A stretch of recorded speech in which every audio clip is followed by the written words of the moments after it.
तीन तरह के हमारा युवा कांग्रेस की तरफ से जोर रहेगा।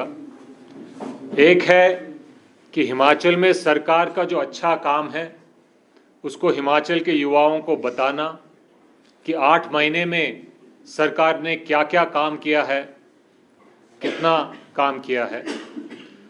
दूसरी तरह हमारी ये कोशिश रहेगी कि केंद्र में 10 सालों में बीजेपी का रिपोर्ट कार्ड क्या है वो युवाओं को समझाना, और आखिर में सारे प्रदेश में माहौल बनाना और इलेक्शन में जो बूथ में मजबूती का काम होता है उसमें हमारा योगदान बड़ी पार्टी के साथ मिलके करने का प्लान है।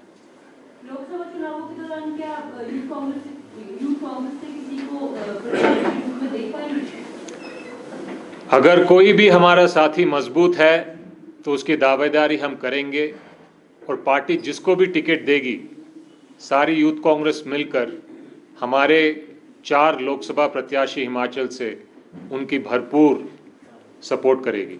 पार्टी को टिकट देगी, लेकिन आपकी तरफ से रिकमेंडेशन जाएगा, क्योंकि विधानसभा चुनावों में भी नगम हमारी तरफ से जो भी युवा मांगने जा रहा है टिकट, अगर वो सक्षम है लोकसभा लड़ने के लिए उसकी पैरवी हम करेंगे।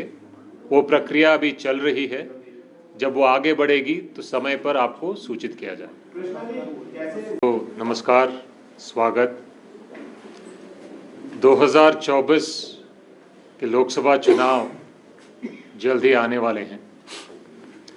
इसमें कांग्रेस पार्टी और यूथ कांग्रेस हिंदुस्तान, भारत की जनता और हिमाचल की जनता से 2 प्रकार के बातें करना चाहती है। एक ये है कि जहाँ पे कांग्रेस की सरकारें बनी वहाँ पे जनहित की नीतियाँ लागू की गई, चाहे वो हिमाचल में हो, ओपीएस लागू करने की बात हो, 680 करोड़ का स्टार्टअप फंड करने की बात हो, भर्ती शुरू करने की बात हो, महिलाओं को सम्मान देने की बात हो, राजस्थान में ओपीएस लागू करने की बात हो, और हिंदुस्तान की सबसे बढ़िया इलाज और शिक्षा का काम करने का कांग्रेस सरकार अशोक गहलोत जी के नीचे करके दिखाए हैं। हमारे हर राज्य में महंगाई कम करने के लिए, रोज़गार बढ़ाने के लिए, अच्छी सस्ती इलाज देने के लिए, किसानों के हित के लिए, महिलाओं के सुरक्षा और सम्मान के लिए, विद्यार्थियों के अच्छे शिक्षा स्कॉलरशिप देने के लिए काम हो रहे हैं। दूसरी तरफ हम जनता के सामने 10 साल केंद्र में मोदी सरकार के रिपोर्ट कार्ड भी पेश करना चाहते हैं। क्या कहती है मोदी सरकार के 10 साल की रिपोर्ट कार्ड? रोजगार से शुरू करते हैं। 2 करोड़ रोजगार देने की बात हुई थी हर साल। 10 साल बीत गए, आज तक मोदी जी ने रोजगार पर न मन की बात की न जन की बात की। 2 करोड़ रोजगार हर साल मतलब 20 करोड़ रोजगार।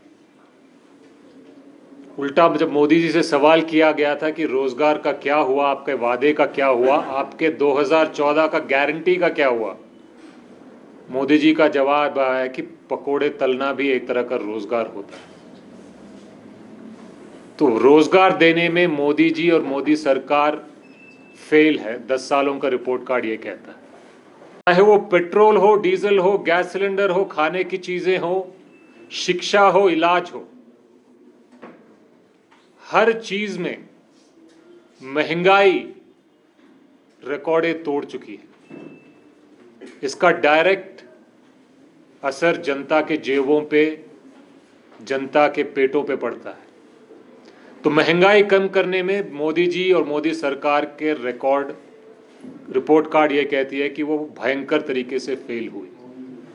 मोदी जी ने नारा दिया था बेटी बचाओ बेटी पढ़ाओ, और जब आई बारी बेटी बचाने की, बेटियों को बचाने की, मोदी जी ने ब्रिजभूषण को बचाया, बेटियों को सड़क पर आकर उनके सम्मान और न्याय की लड़ाई लड़ने पर मजबूर कर दिया।